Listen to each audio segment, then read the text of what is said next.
everyone, and welcome to Billy's Bubble here on Drum Talk TV. My guest today grew up in a house filled with music and musicians who, at a young age, were just his parents' friends who also happened to be famous. He's been playing drums and touring, most notably with Stevie Nicks, for a decade, and recently joined country superstar Keith Urban. He's also toured and/or recorded with the Chicks, formerly the Dixie Chicks, Ben Harper, Lindsey Buckingham, Christine McVie, to name a few. You might also catch him at a jazz club with his own band, Casualties of Jazz. Let's jump in and welcome Jimmy Paxson to the Bubble. Hey, Jimmy. Thank you, man. Thank you. How are you? I'm doing all right, man. Hey, I want to clarify on your intro. People probably hear that list and they go, couldn't this guy keep a job?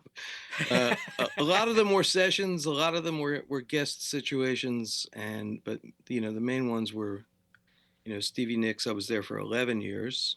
11. And then I left to join Natalie Maine's solo band. The intention wasn't to leave. Ben Harper was in that band, and I ended up doing both of those. Then into the Chicks for like another 10 years, and a lot of stuff in between because there was a lot of breaks. And then now I'm in Nashville. I moved here. I'm playing with Keith Urban. Yeah, now, okay. A lot of those other people, guests, sessions, short tours, things like that. In case anybody ever wondered. Yeah, well, we'll go over some of that. And I think it shocked a few people at first when the news spread. So tell us, how did it come about with Keith Urban? Well, man, nobody was more surprised than I was.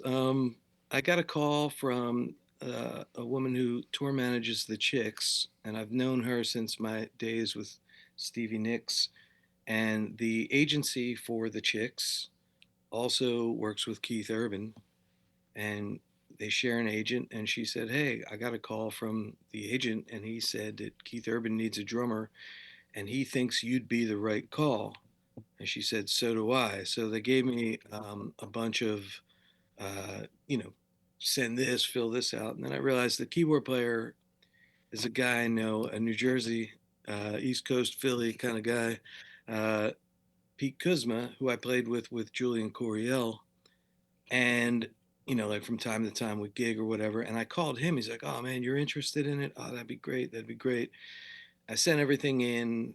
I did some videos, and unbeknownst to me, Keith, who's friends with, I don't know exactly how this went down, but somehow Keith is friends with Waddy Wachtel, and Waddy, I guess, recommended me. They were talking and it came up.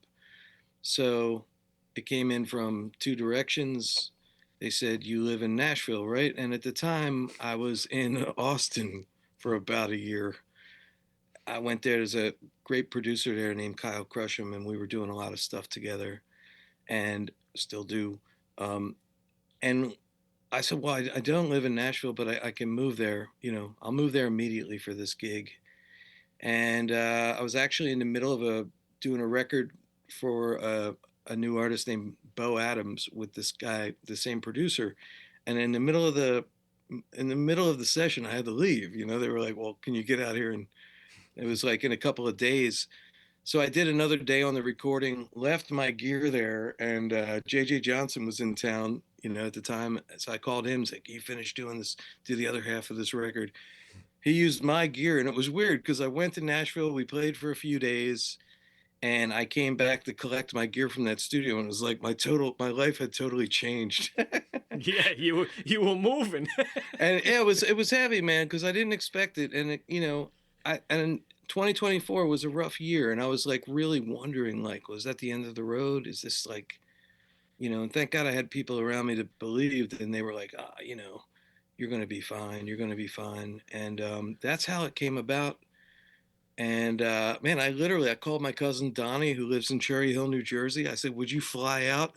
I got a 26-foot truck, loaded it up, met him in Dallas, and we drove the rest of the way. Nice. It wasn't a glamorous move. It was like, let's hurry up. I got to get there. Right. But you had the gig. You knew you had the gig. Had the gig. Everything was set up. We had done a rodeo. Like they say, it's my first rodeo kind of thing. Yeah. It literally was my first rodeo. wasn't a perfect gig. I blew a bar at 2/4, but we don't have to talk about that. And we did that, and then we came back, and then I went to Vegas with him, and then we did a residency there. As soon as that was done, I mean, literally within days, I had already had stuff in boxes and Ready to just came go. out here. I mean, at this point in my life, it's something to do a move that's a big move, you know. Yeah. So And Nashville right now is happening, and it seems to be the only place where people still record like the old days, and they still, there's still that music vibe really happening, which is yeah, man, great for the industry. I've yet to do I've yet to do any of that. I mean, I'm we have a pretty light year this year, so I'm hoping I'll meet some production folks or whoever, or maybe I'll cover a date somebody can't make or whatever. You know, I'm new, so I'm coming in like I'm not like aggressive that way. Yeah, no, and Um, and Keith is, he's huge, so that's a great yeah, gig. That's a yep, great gig. Do you think he saw you with Stevie Nicks? yeah. That's a funny thing. Actually, that did happen. We were playing on the Ellen show, and I couldn't for a long time. I couldn't remember if it was with Stevie or like with Natalie solo or with the Chicks, but I just remember it had to be Stevie because like a knock came on because now I know he's friends with Waddy, but like a knock came on the dressing room door. This was in like 2012, and the security guy said, "Is the drummer in here?" He didn't even know my name, and I said, "Yeah, I'm the drummer." He goes, "Oh, there's a guy out here wants to meet you," and I okay, and I just go out there not knowing who it was, and it was Keith, and he's like, "Oh, Ah, hey, there I'm you Keith," go. and he's like, "Yeah, I really like the way you play and all this," and this getting hired to do this, he called me in like an introduction call, and at the end of the call, I mentioned that to him. I said, we met at the Ellen Show once. I said, but it really left he leaves such a positive impression.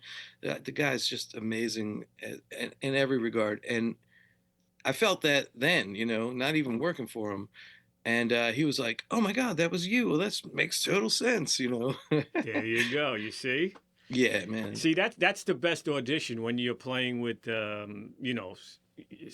superstar, and you've been playing with Stevie. I mean, everybody's seen you. I saw that show. Uh, I can't. And Waddy's been there forever. I can't remember. I think it was. Oh, you guys were sharing a bill with Don Henley. Yeah, we did. That was the first tour. That was in like 2005, man, Yeah, it was a long 2006. time ago. Yep. That was interesting because, I got that gig um, in an odd way too. And, you know, it was funny, man, because her audition was just like 5 songs. And I got in the call. Hutch, the bass player. Mm-hmm. All right, so I used to keep my stuff at the drum doctors, Ross Garfield, Love and Ross. yeah, me too, man. And Ross is a real character, and he had like a string of things happen over there. He's not a like a referral guy or anything like that. And I had grown up reading about him on records, in the '80s and stuff. And I had thought I want to know who this guy is. So I called him. I used to pay him out of pocket if I did a session. He wouldn't charge me the full rate, but I'd be like, Ross, what if I just drop my drums off at your place? You bring them to the session, and after I'm done, I'll come pick them up from you. I had like one set of drums then, and we built a relationship that way. Eventually, he told me I had this one road case. He said you could just store it here for free, And over time, I rented storage from him. But then a string of sessions, I don't know what happened. Somebody didn't show up, or it went awry, or whatever.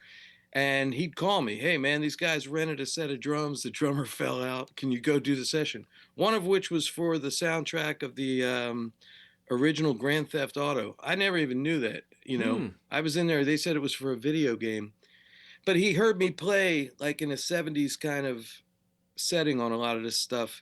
And Hutch said to him, "Hey, Waddy's looking for a drummer for Stevie Nicks. Who would you recommend?" And he recommended me, and I figured he had recommended like a ton of people, but he didn't. It was just me. And it's funny because, in a lot of ways, man, I couldn't, a lot of auditions for upstarts or new label signings and stuff, I couldn't really nail one down. Like, I knew all those people. I was going to those auditions the same as everybody else, maybe get a call back. And then, I go in with Stevie Nicks. It's like 5 songs later. She's like, that's my guy right there. We're hiring him, and it's Waddy. I'm in there with Waddy. I'm in there with eventually with Lenny Castro, with Ricky Peterson, Yeah, Carlos no, Rios, great the, band. the whole band, Brett and Al, all these guys, like, it's almost like some higher power was looking out going, you're not getting hired by these new bands, and not to take anything away from them, but I have another plan for you. And I'm not getting spiritual or religious. It was just like, holy shit, I'm in this room with this band. And, I was there for 11 years, and I got kicked around a bunch in the beginning. I mean, Waddy's not like the easiest band leader, but I feel like and we're best friends. Like, I talk to Waddy, we text every day. Like, I feel like everybody I played with since has benefited from what I endured in the Yeah. first 2 years with him. I mean, he's gonna turn you into, He's phenomenal. I mean, yeah, well, we all saw the Immediate Family film, and oh a yeah, lot of people didn't realize how many records he actually oh played yeah, on. They knew him as like Keith Richards' band with Jordan and Charlie right. The Drayton. winos. Yeah, the It's Winos. funny. I got to tell you, man, that the Immediate Family, they called me to sub on that gig. They said, Kunkel can't make this string of gigs. Can you come out with us? And of course, I said, yeah, definitely. And I pride myself in being like on time, not being confrontational, like being cool, all this shit, right? I know how to, there's a lot of personalities you got to deal with. You got to deal with, getting yourself around, showing up early.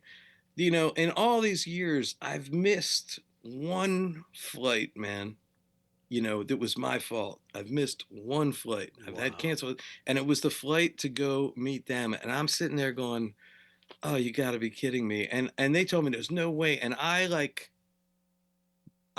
went through 2 or 3 airports connecting flights to get there, to still arrive the day before the show.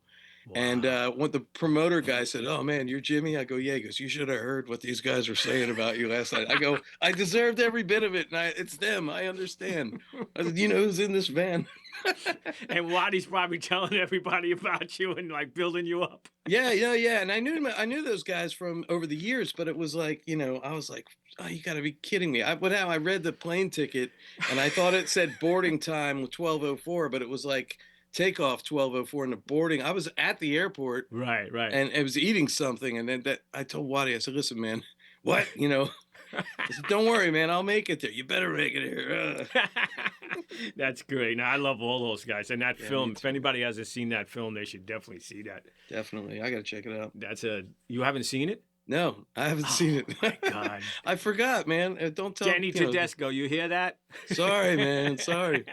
I gotta watch it. I mean, it's Oh, you'll love it. It's yeah, just so it's like an updated version of the new generation of the Wrecking Crew. It's like right on. it's I great. just I just now listened to that whole audiobook.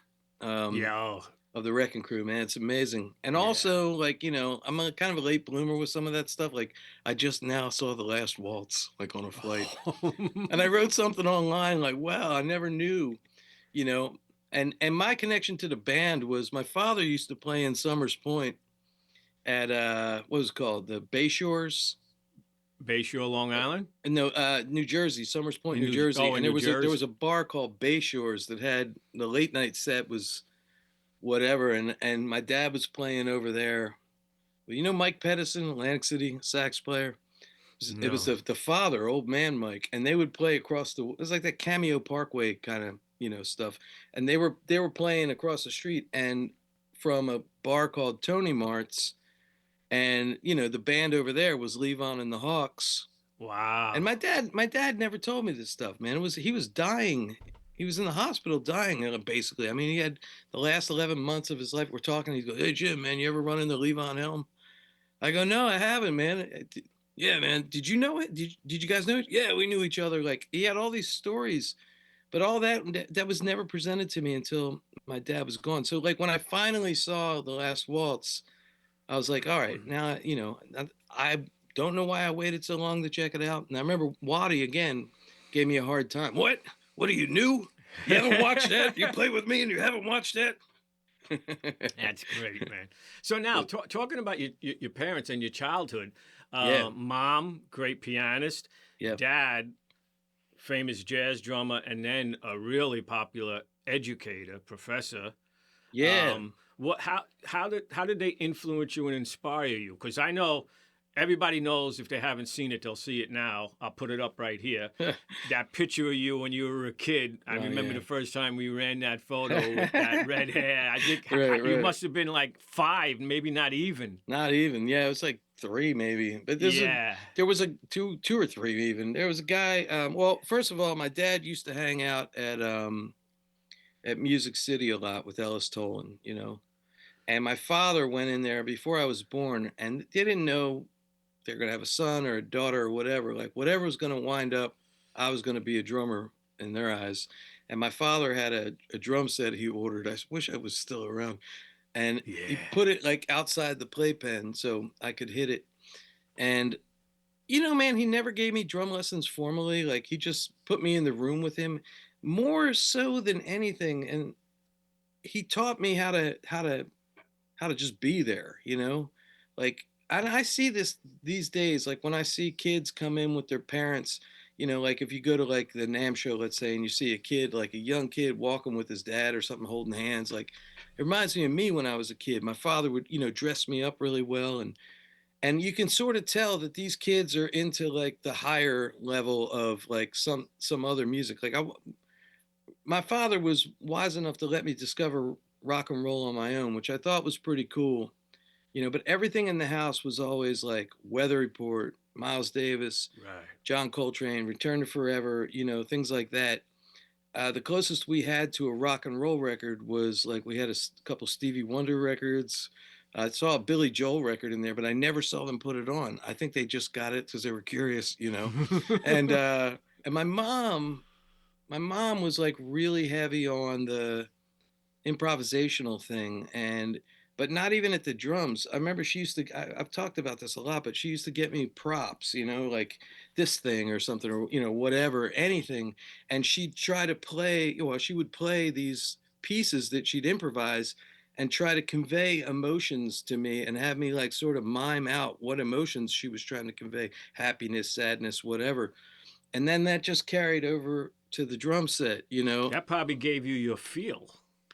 I, yeah, man, I believe definitely that helped. That was, yes, I'm with you, man, because and that the fact that they wouldn't let me really listen to anything that they didn't like already know, like, oh, that's where it's at. And I played traditional grip until I don't know what year that Billy Cobham record came out with Puffin stuff and Right. Bahama Mama and all that. But my father like brought me with my uncle and we went to see Billy Cobham play. And the band was Billy Cobham, Tom Scott, Alfonso Johnson, and Steve Kahn. Wow. And I was a little kid, and I remember the people like next to me tripping because I was like, "Oh yeah," and I knew all the song titles because that was the music I was. The headphones were put on, and the sticks were here and play. They didn't Right. stay; they'd leave the room.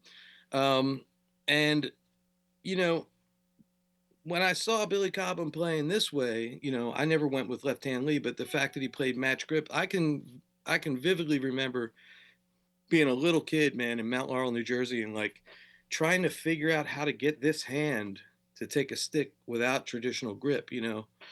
So, I mean, their influence was, I don't know, man. I don't know how they did it because they managed to guide and they managed to leave enough freedom to find it.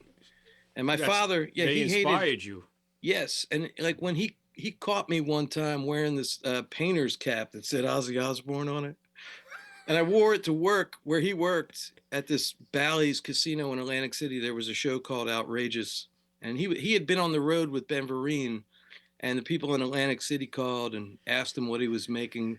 I remember he told them, like, I think he probably told them more than he was making, and he got home and he was like, Jim, I'm gonna work in town now, so we can go fishing together, we can hang out, which was cool. But Yeah. he got so mad that I wore that hat, and the drums were behind this big glass. The show was over, and I was weighing the Steve Gadd at that point.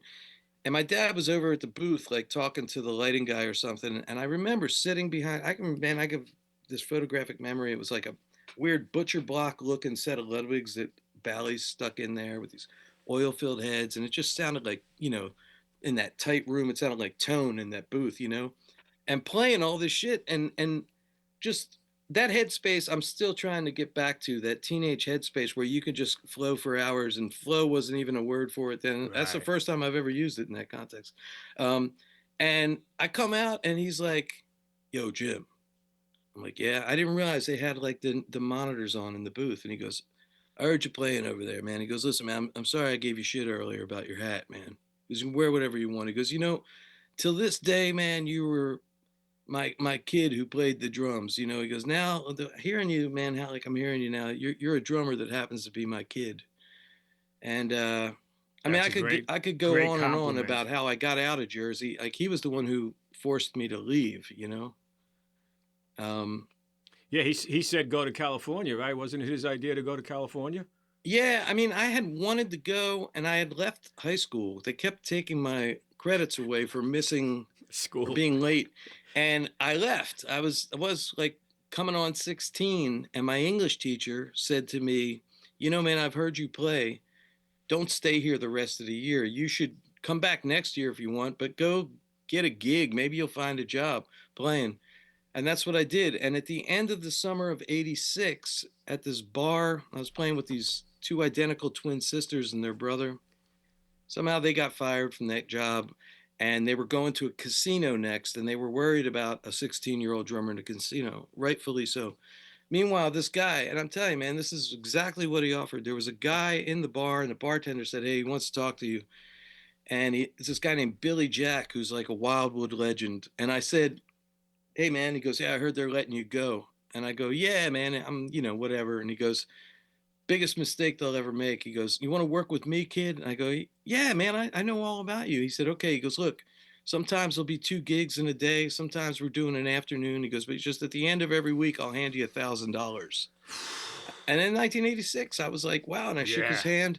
I go tell my dad, who happened to be with me because I had to take the drums out that day, you know, and he said, yeah, Jim, I hear you, man. Listen, go tell him you can't do it. And I go, yeah, man, well, all right, I'll do that. But why? And he goes, well, because man, if you stay here making that kind of bread at your age, you may never leave, and I'll never live that down. He goes, I think it's better for you to go to L.A. Tell him your old man's buying you a ticket to L.A. So I did that, and like 20 some years later, I found the guy on MySpace or something, and I reached out. MySpace. Yeah, exactly. And I reached out to him, and I said, I don't know if you remember me, but it meant so much at 16 years old. I said, nobody in that bar even knew I was that young. I said that you were going to give me that kind of money. And, he goes, oh, yeah. And the guy says, oh, yeah, as soon as the internet opened up, I, I looked you up. I remembered your name. He goes, I was really proud to say that, like, I felt like I found you before all the He rest of them. discovered, yeah, like Yeah. he discovered you. And in the end of Yes. the call, he goes, hey, or in the end of the text, he goes, hey, Jim. I go, yeah. He goes, one more thing. I go, what? He goes, the offer still stands. Same amount of money, right? Yeah. I mean, see, I love those things. I love those like That's kind of great. randomness, man. I Yeah, just I nah. just met Spontaneity in the universe. I believe in that so much. yeah, I just met Buck Owens, old drummer in the supermarket here, because I was wearing a pro drum hoodie. There And you he goes, go. "Hey, do you shop there?" Like these random meetings, and then it turns out you meet these people you can't really imagine life had you never met them. I know, I know. Well, we were having a conversation about Mickey Curry, My God, and yeah, the first time you had met Mickey, and that you freaked me know out, man. that was cool. All right, so now when did Dad start teaching? When did he go to the university? I forget exactly what year, but he had come out to L.A. and I was studying with Murray Spivak. He saw me studying with Mary and he signed up to study with Mary. Wow. Mary kicked me out. I ended up going back at the Chuck Silverman was like, you need to call him and tell him what you just told me and he'll let you back in. But my father was, I don't know, it was sometime in the 90s. And then he had a trio out here. They did a couple of tours. It was Stanley Clark, Mike Garson, and my dad. Wow. And they made a record. It was called Mike Garson and Los Gatos. And my father was doing a lot of I know his brush playings on Boys in the Hood. Like my dad was doing a lot of sessions. But like I said, even like the thing about Levon Helm, the stuff about Jimmy Vivino, like I didn't know that my dad was playing with all these guys or hanging with all these guys. He used to play with Vivino. I didn't know that until he was basically dying. But at a certain point, he decided that he had had enough here because LA, my dad was so underground, man. He never was like mainstream, he was the scariest drummer you never heard of in a lot of Right. And ways, he worked, but he worked. He worked and he would do things like he was playing the Vine Street bar with Anita O'Day every week, Wow. and then he was playing at the Vine Street bar with all those guys were around then, like Kenny Kirkland and yeah, Billy Childs. My dad was did some work with Billy Childs, like I don't know, you name it. Like a lot of these Yeah. guys knew my dad. I don't know if you heard that bass player that passed away that played with Anthony Holdsworth. Jackson? No, no, no. A long time ago, longer ago, Dave Carpenter. Dave Dave Carpenter. Carpenter played with Holdsworth and all this, and like Right. he and my dad lived in the same apartment building, and they were gigging, every night together. So he was a working drummer just out there doing his thing. Yeah, and he at one point though with L.A. he got Mark DiCiani, who was the head of the school over there at U of Arts, was the conductor with Ben Vereen when my father was the drummer. There you And go. he said, I'm taking over the school over here. You should come back here and work. And my dad was like, yeah, man, I'm going to go back there, man. It's steady bread. Um, but Jim was funny, man, because he would have times where he'd like be dark on the East Coast. He'd be dark on the West Coast. I was like, Dad, maybe you should move to the middle. But he just, towards the end, all he wanted to do was golf because he thought that he'd have a better chance of, running into the people he truly wanted to play with on a golf On a course. golf course. Yeah, that's true. At one point, yeah, everybody, that's where they were. A lot of meetings Yeah. were done on golf courses. And, man, he was a funny guy. The last year of him being on this earth, man, he was teaching. I was covering for him at the U of Arts. And in the hospital, I remember going to visit him afterwards and one day, and he goes, Jim, how the students doing? And I remember he got obsessed with like picking his teeth, like with a toothpick. And he goes, I should show you how he did this, but he goes, I told him, I said, Dad, it's going great. Some of these students, they squeeze the stick so hard that like they're stiff. They're not getting a tone. I'm just trying to get them to loosen up. Right. And he goes, yeah, man, well, ask them if they have dogs, you know? And I go, okay, yeah. So, cool. But why? And The he goes, well, leash. Jim, no, he goes, Jim, man, they take the dog for a walk, dog takes a shit. They got to pick it up, right? And he crumbles up a ball of paper and he puts it on the table in front of him. He goes, so when they ask him, when they pick up their dog shit, do they pick it up as lightly as possible as to not crush the shit, or do they squeeze the shit real hard? And Good analogy. you know what, man? It worked. I did. I went to students. I've said, "Hey, do you have a dog?" But that was my dad, man. He was a different kind of guy, and people used to ask him like, what nationality are you or whatever, right? However they ask, and he would say, "Oh, I'm a Bulgarian, motherfucker." Like Yeah. my dad had the foulest mouth. One of his friends, organ player that moved out to Florida, Stan Hunter, called me after he died, and he was like, man, your dad and Skip, man, they love to use that word, motherfucker. So I mean, I was just around them. My mom is like, I always joke and call her the Joan Rivers of jazz, because she's so good and like she's so, let me tell you about my friend, and like she'll tell you everything about the friend before she gets to the thing. Oh, he's a scientist and blah blah blah blah blah blah blah. Did they play together? Mom and Yeah, dad? yeah, yeah. They would play. They would play a lot. They had a lot of stuff going on. We had a small studio in the house when I was. They split up when I was like 9 or 10, but up until then, they had a very small studio in the house. And my So dad, you were surrounded. Yeah, you were yeah, surrounded with all that inspiration. I always say I was late for afternoon kindergarten, which is true, because they used to put me in this control room. My dad hated multi-track, so he just mic'd everything up, and they'd tell me, and I'd push play and record. Right. And in this chair, I'd sit in there, and eventually, man, I'd fall asleep, and then I'd be going to kindergarten late.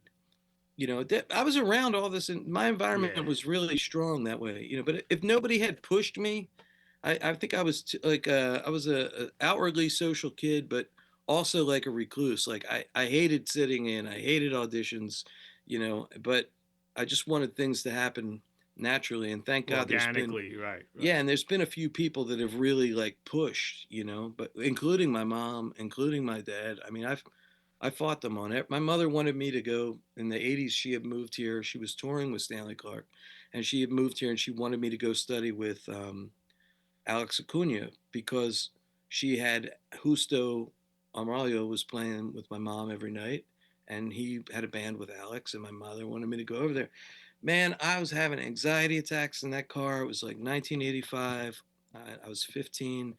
But thank God my mother was like, I refuse to let you say no to this. You're going to do this, because Alex to this day is just, One of the you know, best. One of the, and you didn't know who he was, right?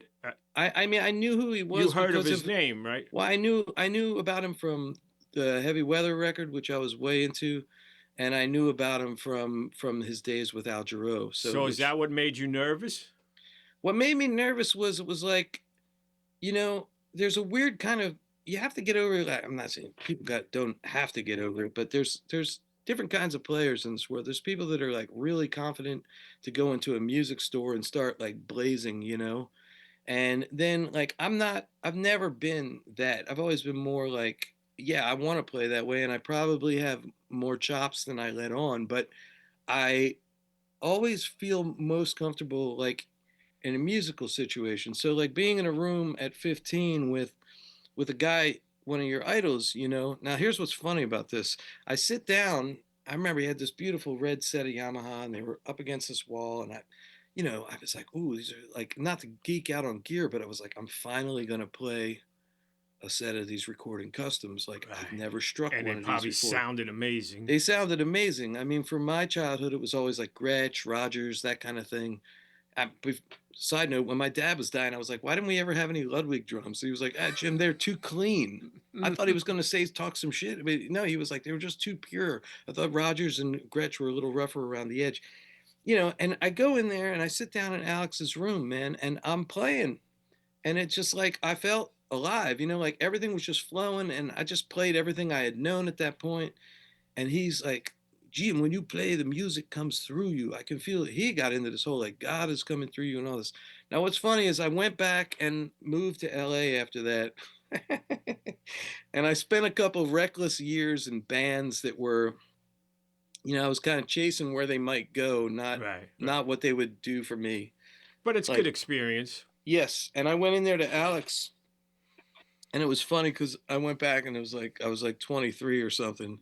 And he actually said to me, when you were 15, you made me dance. Now I don't want to dance. And it helped me to really like recalibrate and Right. realize what was important. So I mean, that was my mom. My dad was like, Jim, you should go in there and do this, man. What are you doing? Like they kind of wanted to vicariously like, you know, be back at my age or something. I don't know. Right, No, that right, sounds like right. bullshit. My mother looks younger than I do. So anyway, yeah, sorry. I will run on sentences here like Yeah, crazy. nah, but that's great. You could see where the inspiration, and I think mom, that's how you develop your feel because you have a great feel, Thank you. and you do have chops that but you don't need to because you do play musical, and that's why you've been playing with artists that are superstars that have songs. I Thank mean, you, dude. you're like in that Fleetwood Mac. Do you know Mick? I do. Yeah. And were you inspired by him at all? Because like you play with Lindsay, you play with Christine and Stevie all these years. So I know the only one I've never met nor played with is John, John. And we did a gig not too long ago. It was right after the Lindsay and Chris tour. They did a gig where it was Christine, and they told me Mick was coming, Steve Miller, Billy Gibbons, and wow, the band from Lindsay's camp, us, right, And I remember, like, I've played with Mick over the years, like he'd come sit in with Stevie or whatever. And on this one, I got them to rent me like a percussion rig. I can hear Lenny Castro like laughing right now. I'll be the judge of that. And I told him I'll play congas and stuff when Mick's playing right. drums and yeah, man, He's underrated. I mean, he Mick is a force, man, and he's Mick Fleetwood. I mean, that's what you see is what you get, and it's amazing. Like how he plays, and he's pure emotion. And I used to joke and call myself mock Fleetwood, like I'm mocking Mock McFleetwood. Fleetwood, But I've That's always good. I like that. I've always been into like the quirks in his playing. Like Yeah. why was that fill that came in backwards, like coming out of it, and then he corrects himself. Those were like the mistakes that were so charming. I don't know if they were mistakes; they were just happenstances Right. that It have such worked. character. And it's the same with Russ Kunkel, man. It's like Right. it's this perfect playing, man. This it's Musical. It's all yeah, musical. and Don Henley. Don Henley's another. yep, and like it's funny because Jim Gordon, Yeah. influenced so many. It was a sad case, but Jim Gordon Yeah. influenced so many of these people, like Russ Kunkel, Yeah. Mickey Carey, like all these people, Keltner, like everybody loved Jim Gordon, and you hear those records, and like it's like that other guy. What's his name? The guy from Muscle Shoals. Oh, Roger Hawkins. Yes, another case. Like all these feels, man. Like you know, those are the kind of, ironically, I mean, those are the from my house that I grew up in. You wouldn't think that those would be my guys, but once I heard the Police live in like I don't know '82 or something, Right. uh, that's when I started going like, this is what I gotta play these kind of venues. I want to play this kind of music with people living that experience. Um, and then from there, all these rock drummers came into Right. focus. Right. Like, and Mick is definitely a fucking Were you freak. into the Beatles? Did you? Yes, I was into my dad after that Ozzy Osbourne hat incident. Uh, Brought me 3 records, and he said, "Jim, if you're gonna get into this kind of thing," he gave me Abbey Road. He gave me the Police, Ghost in the Machine, which had just come out, and he gave me, ironically, he gave me the Who record that had Kenny Jones on it. And Wow. I heard him in the stairwell talking to his friend, and his friend said, "Aren't you going to give him any Zeppelin?" And my dad, like still to this day, never knew I heard this. He goes, "Nah, man, he could figure that one out on his own." And I was like, I That's can't a believe it. compliment. Yeah, so he just set me off, into a direction. And then from listening to that Police record that I still listen to every Oh, day, yeah. I got into uh, the reggae roots, like the background Right. of it. I got into the other Police records. I got into things like the ska movement and all that, like all that ska music that was fresh then. And, on top of that, I'd still be the Beatles, man. I would listen to, I remember dropping the needle like on Abbey Road and like rushing to the drums to get the headphones on and make the downbeat. Yep. Yep. I Yep. used to play to a big one for me was like Gino Vanelli had that song "Stop," Oh, I just want to stop. and I What a would just beautiful song. yeah, and I would play to it over and over. I ended up studying with Mark Craney later, which was another one of Ah, those God moments. bless. Yep, and then like the other tune I used to like to jam to like over and over at that age was "Let's Get Serious" by Jermaine Jackson. Wow. See, so you were into songs. That's how you. Yeah, So you yeah. So Earth, Wind, and that's Fire, like all that stuff. Like I have a stronger, I think I have a stronger, like I have a really strong rock background because through the years, I mean, but a lot of R&B, man, a lot of that stuff, a lot of funk. Like my parents suffered no fools. Like when it came to that, like, my mom, oh, that's not funky or whatever, but, right. Right. um, it's just funny because like then I get the gig with Stevie Nicks and Waddy. I remember when people used to burn CDs and you'd stamp a label on them. Yeah. So he gave me AC/DC's. I've been listening after I got the gig. Like Ross Garfield was like, "So here's your assignment, man. You need to listen to Tom Petty's Damn the Torpedoes on the way to rehearsal every day," which I was doing. But like 3 days in, Waddy hands me AC/DC Power Age or Power Age. I never knew how you pronounce that. Power Age. And he gave it to me and said, "Here, man, you need to play her music with the intensity of this record, and we'll have no Wow. problem." Man, if somebody tells me to do something like that, like I get right to it, man. I don't want to, you know what I mean? That it was very so. So here you are playing these songs, you know, and at the same time, like a lot of people, like, oh, I would never bring a 24 to a gig like that. What do you mean? Hmm. She's played with Mick Fleetwood, man. She can Right. handle Yeah. a big foot. Yeah. Yeah. She also, man, the snare sound was like a major thing there. And at my audition, it was like a rental snare, from Ross. It was that Terminator one that he has, that 6.5 bell brass or whatever it's called. And I hit it one time, man. I swear, I got there. I said, "How's the drums, man?" And I told him, Ross, I rented his drums, and he gave me a 24 that was his, and this 13. I wanted it. No, he gave me a 24 that was Keltner's old drum, and I didn't want the 13. It was like a 13 and 18. I didn't want that. I wanted 12 and 16. But the snare, I was very specific, and I'll never forget, man. I hit it one time. Like, how does drum sound? And he goes, "Cool. Here," and he hands me a stick, and I go, bang. This is the audition, and the whole room goes like this. Like, they all stare, like. So after I get the gig, Waddy's like, I know I'm jumping around, but Waddy was like, "And that snare sound." I go, "Oh, dude, I don't know what to tell you. It was a rental." But yeah, man, the songs, the musical drummers. But that goes like with anything too. I mean, like, what I listen to every day is like so mixed up. I've been listening to like a lot of Ian Pace lately, and then I go back and listen to like old like Chick Corea Electric Band, and now I'm weighing the Weckl again. Like, I don't know, I was when the day when those records were being made, I would just kind of be like a kind of spectator at a distance. But like, to me, like, Weckl these days is just like ever evolving, heavier and heavier. And he's so fluent. I mean, it's just he makes yeah, it look so easy. And I know he got a lot of that from Freddie Gruber, of course, but right. But he had that internal, just smooth. Yeah. And you see, there's some old videos out there of him, like where he was subbing with stuff like before you ever heard of him. Yeah. And like, he just emulated what was to happen in that setting, I mean, man, and dude, traditional. Yep.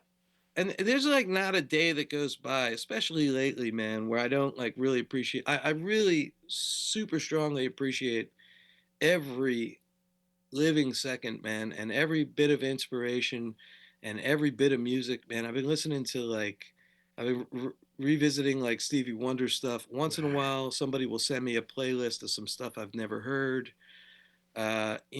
People are getting back to a full band in a room in a recording session. Well, here we go back to Nashville. I mean, the studios in Nashville, it's like a time warp, and everybody has their own mixer. I mean, the vocals sometimes are even being recorded. It's live like that, and then at the same time, like, when they go live to play gigs, like, I'm seeing more and more. It's even happened in my world, like, where let's try it without a click, Right.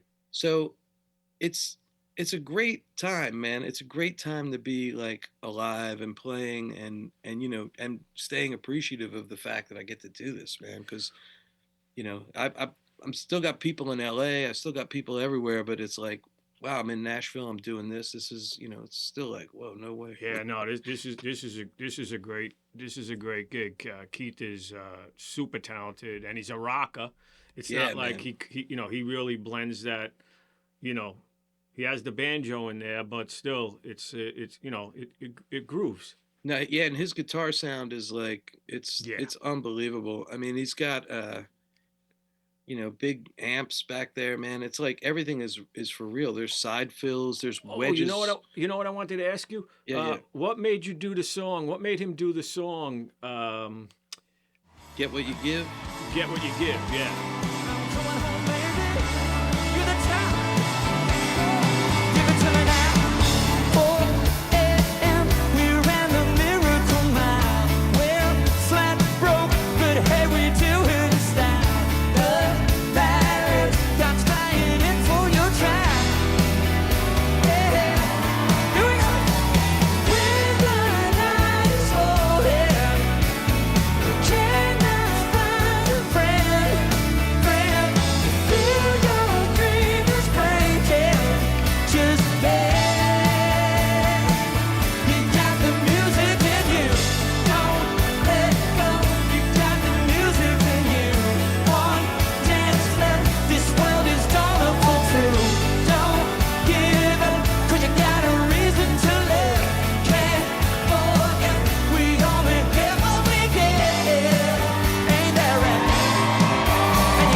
loves the song. And It's a then great song. it's funny because I work for the guy who wrote New it. Radicals, yeah. Yeah, yeah. This He guy wrote a Rick lot of Knowles. songs for the person in that band who wrote that song that was a front person. He wrote for a lot of other people. He even wrote a hit for Yes. the Struts. But that song, everybody loves that song. So I was surprised to hear you guys do that. Me too, man. And the co-writer on that is Rick Knowles. I used to work for Rick all the Right. time, and I wrote Rick because, He wrote a lot of great songs. yeah, he's funny, man. He called me a long time ago and said, "I heard you're from Philadelphia," and I'm like, I was born there, And he You goes, get "What?" what you give, yeah. Yeah, and Rick was like, "Can you get that Philadelphia drum sound?" Like, so I started making him loop CDs with sheets over the drums and stuff. So I hadn't talked to him in a while, and I was like, "Yo, Rick, I don't know if you caught it, but I'm playing with Keith Urban now, and we're doing that song you co-wrote with the New Radicals." Yeah, man, I don't know what motivated it, but Greg Alexander, that's who the other person. That's right. So hey, the guy I was telling you about that signed my band, that signed Madonna and all that, yeah. that was also his signing. Rosenblatt, Michael Yeah, Rosenblatt. yeah. I haven't talked to him in a Wow. while, but it's funny how your engineer guy is connected to Yeah, that Butch. Yeah, dude. because Butch did Talking Heads Yep. and Madonna and It's all Rosenblatt B-52s, stuff. all the ones that Rosenblatt. Yeah, Crazy. it's pretty cool. So now, between the two gigs, were there any major adjustments that had to be made, or is it pretty much Like the Chicks to Keith. no from Stevie to Keith? Well, I went from Stevie to the Chicks for a long time, and then from the Chicks to Keith. So the Chicks was while they were the Chicks, not when they were the Dixie Chicks, right? So it's recent. No, I did 2016 and Oh, you 17. did the Dixie Chicks as well. Right, and then after the pandemic, we were about to leave we played the Ellen show on the pandemic. We were the last performance, and then they told us we're going home because they're shutting down the world tomorrow, and and then that after all that pandemic stuff went down, we finally regrouped and did the 22-23 tour. Yeah, they had a little Um, backlash or some political bullshit that was happening or whatever, and then well, that's there when was is that when they changed their name? no. They wanted to change that name forever, and they were messing with it. And I think when they made this is my opinion is that they made this record with Jack Antonoff that was such a departure from where they were Oh, at. It was Taylor like Swift's guy. so it was like a good time to do it. I'd say that the biggest difference between like they're all so different, but they're all I take me to all of them. Like the Stevie's gig, you got Waddy there. It's in real time. There's no tracks. There's zero playback. There's no, there's not like when the click track doesn't sync to video or anything. Right. I have a click track there. I turn it on and off as I play. Like he don't want the chorus to have it, but maybe the other guitar player is concerned about his delay settings. So, you put it at 78 or whatever. So his delay's in the tempo. But the Chicks, there's source that's like it's like a movie behind us. So there is click guiding that. And then often it's on a tempo map at times. So it's following strings that were recorded wild and stuff. And but with Keith, I'd say the big thing that was the biggest change, the difference between his thing and that is that he has a system set up to where if we're using anything, if there's any track support or there's anything like that, it's not like it's not adhering to like a Pro Tools file. It's Agree. Ableton, so you can extend the chorus, you can extend a breakdown, you can do That's this. yeah. And it See, took me a minute for that to sink in that like, if the form changes, we're not going to derail the whole event. right, and it makes it less rigid too. Man, his thing, we just did a live record. It's the record, the studio record was called High and the tour was High and Alive. And the live record is High, and it says Alive, but the A is in these parentheses or whatever you call them. So, but it's the live version of it, and you got to check it out. It's so raw. For most of it, we didn't even realize any of it was being recorded and handed over to mix. So a lot of what was captured was like, if you ever see like, it reminds me of like, you ever see the early videos of the Police where it's like this raw energy Yeah, yeah. and it's so new and it's like, so, you That's the wouldn't, best. You're not thinking. right. And you wouldn't trade that you wouldn't trade that performance for like the more polished, like, Right. we've got it triple scale sounding now and all that. That's, I don't know what dates these shows were from, but it was like, it was in the moment and it was raw and it sounds great. They had Chris Lord Alge mix it, Ah, there and you it go. sounds, it sounds, yeah, you got to check it out. It's just Yeah, like being at the definitely, show. I definitely. mean, Now, is he doing a new? Is he going to be doing a new studio album? I don't know. I'm not sure. We have gigs this year. Not like last year. But I don't know the day to day on what he's up to. But I know that we are continuing to play. Cool. Yeah, no, that's cool. Okay, so before I let you go, Yeah, um, well, Ben Harper, yeah, Ben. how's it? I saw Ben. I met him for the first time this past July at Ringo's birthday party. Very cool guy. We still are creating and writing together. We pass around, me and there's bass players. This guy Jesse Ingles, guitarist Jason Mazursky. Then there's Ben and myself, and the four of us. We stay in touch like crazy, and he'll send a guitar idea. I'll put drums on it here at my studio. I'll send it back to him. He'll get it to Jason and Jesse. When I played with Ben, I was part of the Ben Harper Charlie Musselwhite thing. Mm-hmm. And I also did Ben's record that he did with his mom. That's Ben and Ellen Harper, and a lot of solo Ben stuff that we recorded. But he's amazing, man. He's just a great dude, and we play really cool stuff together. Yeah. No, that's that. Yeah, he was very cool.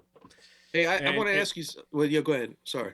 no, I was going to say before we go, I want to talk about. I know you're a good chef.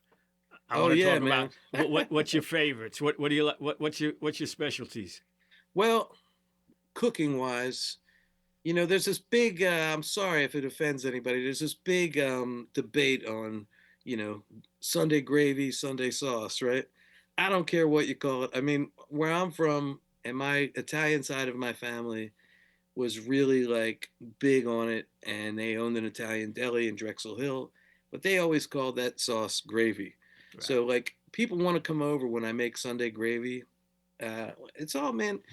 I used to hang in the kitchen when I was little and watched my grandmother and my great grandmother and all them cook.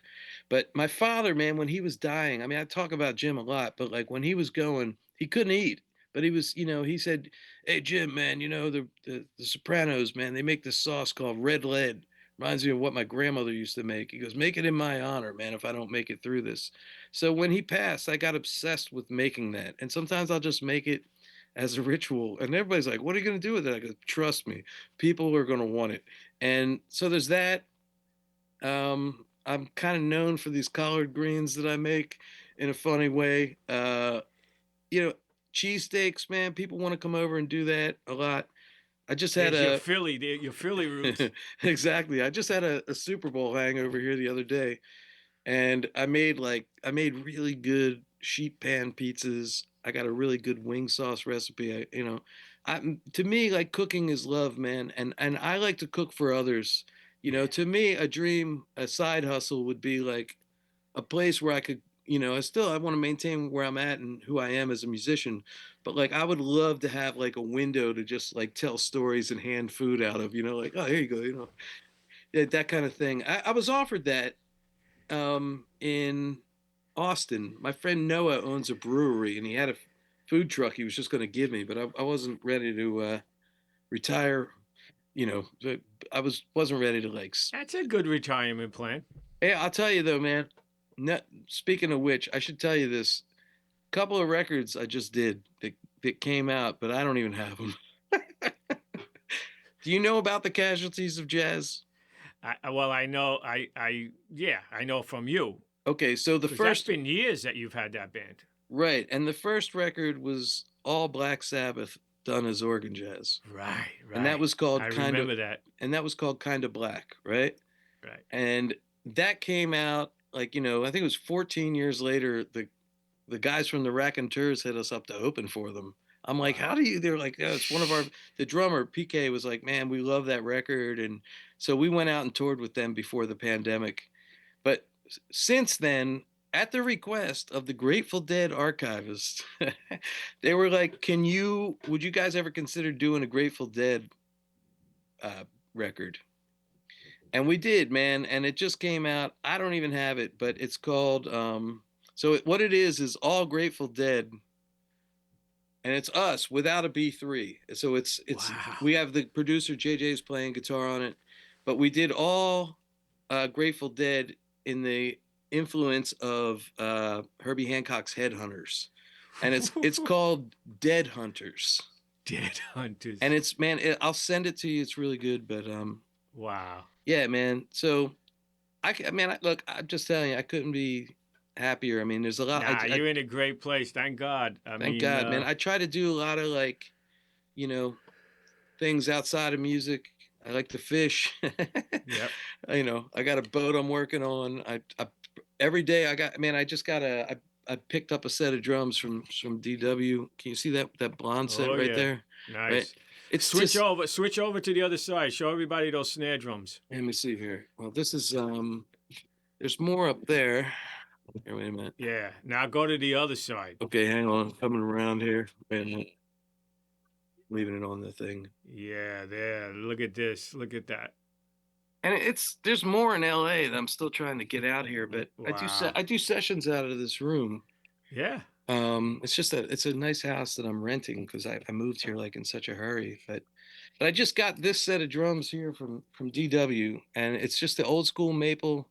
And what I did was, man, I asked Garrison over there. I said I need something that's the sizes I tour with, but that will record like a beast. Right. And they Right. delivered because I'm getting older, man. I need to like physically go through the forms of live, like, So before we go, that's what I wanted to ask you. yeah.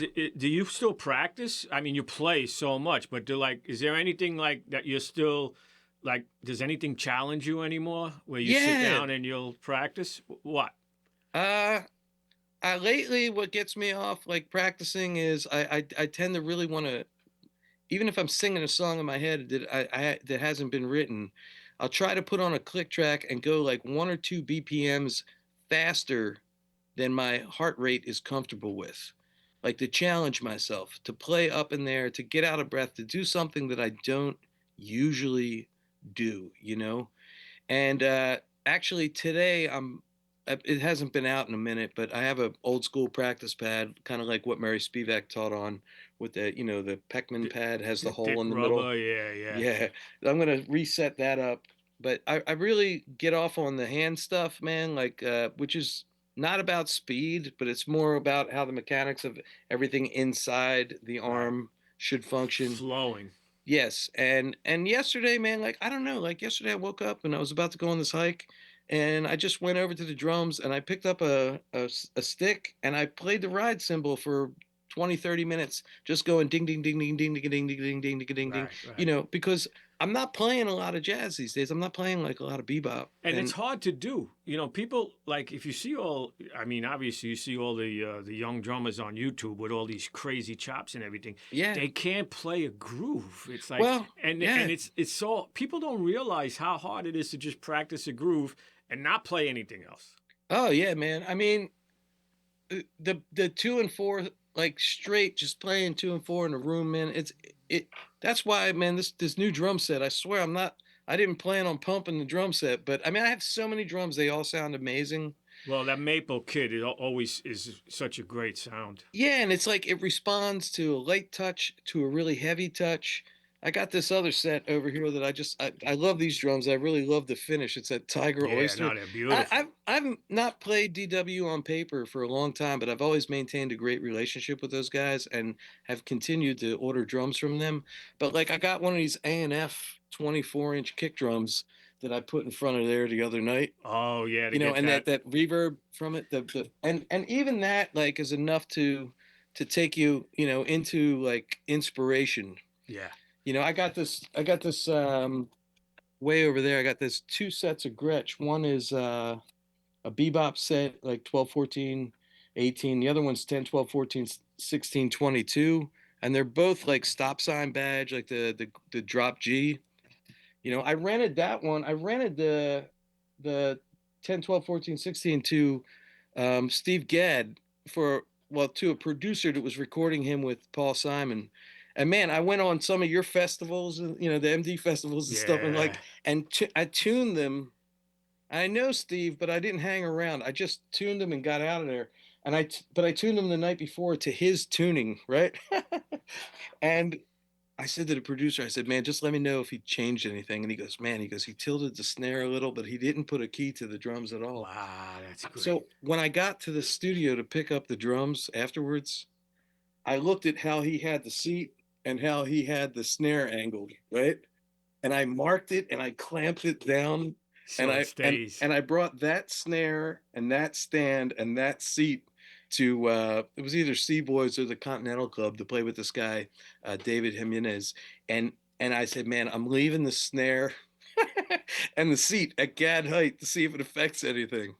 And Wow. man, it really did. It felt good. I don't sit that low, like Yeah, that. yeah. But all this shit has stories to it, man.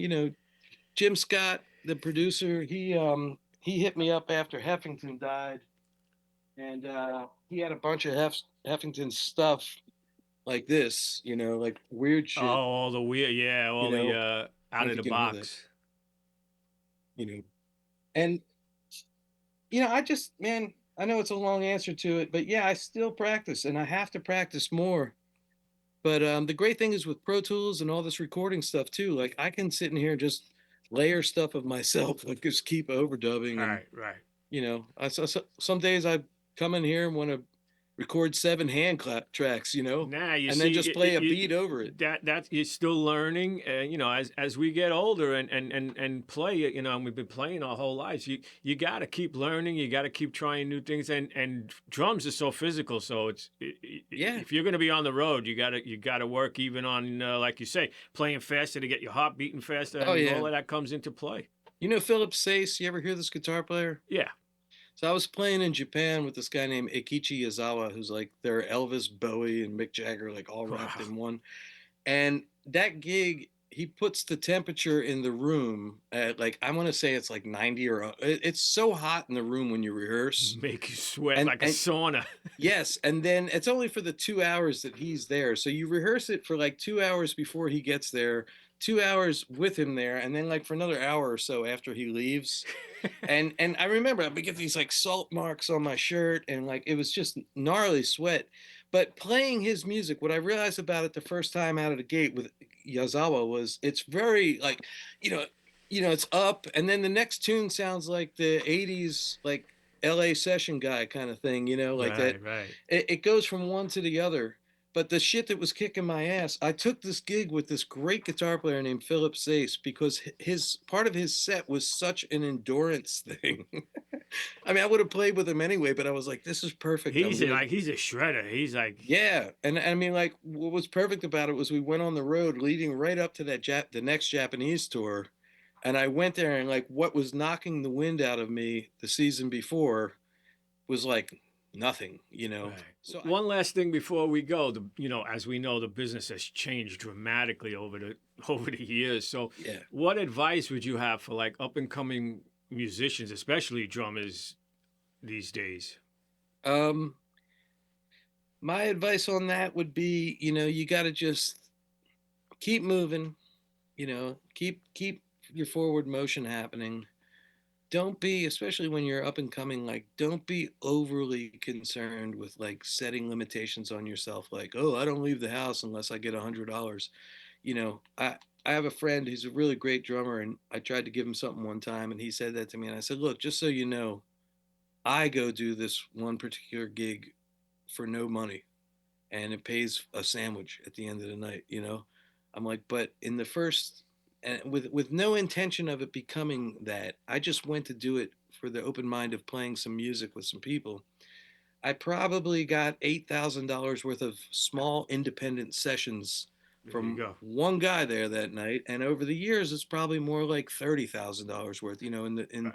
it's not my everyday thing, but like you got to be open and positive. You can't, you know, you don't want to box yourself in. Like, you're gonna still have to do some things for the art, Yeah. and get to a town, even though, more and more there's new towns coming up, but get still the major towns are, LA still has a thing. I don't know what New York has going because I never really spent that much time there, but Yeah, New York needs some help. It needs a little jolt. LA's got a bit of a LA still has some happening. yeah, it's interesting because in LA, man, I think the mindset is like it don't matter if you just played at the Forum or Right. if you played at Baked potato. at the teapot and the coffee, whatever, or as long as LA is really good at that, like gratitude of the fact that I'm out playing today. Right. And you meet people. You never know what something's going to lead to. That's why, we always try to say, don't say no. Because Yeah, you don't know where it's going to, if it's costing you money, then you may have to think about it. But if it's not costing you anything and you right, love playing, right, you meet people, you don't know what's going to come of it down the road. right. Yeah, I mean, it's like my dad used to tell me things like, everybody's full of it, right? But the goal in life is to be the least full of it you can be, So to me, that's been like a philosophy. I just try to keep it really straight and honest, and I will go help anybody play anywhere. If somebody hits me up and says, "Hey, I got this thing," I'll do everything I can to go do it. Because you don't know what's going to happen. I had Right. a bass player one time in the South Bay.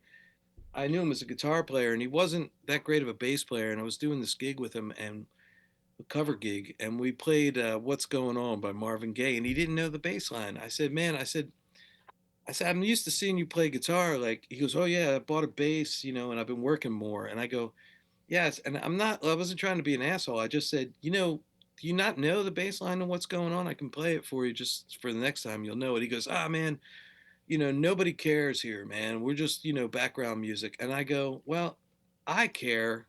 And the fact is, at the time, I was like, the example I used was Quincy Jones. I'm like, we're in a main part of town. Yeah, Quincy Jones could walk in here. Right. You know, Right. if you got your shit together, even playing at a restaurant or a bar, the right person walks in, it could change the trajectory of your entire career. Yep.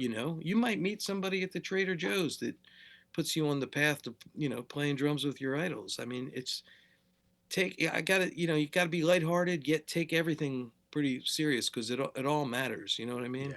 That would Yeah. be my thing that up and coming drummers is just like really stay cheery and don't let your attitude do you in and Yeah. if it does, rebuild, start over, Right. Right. you know.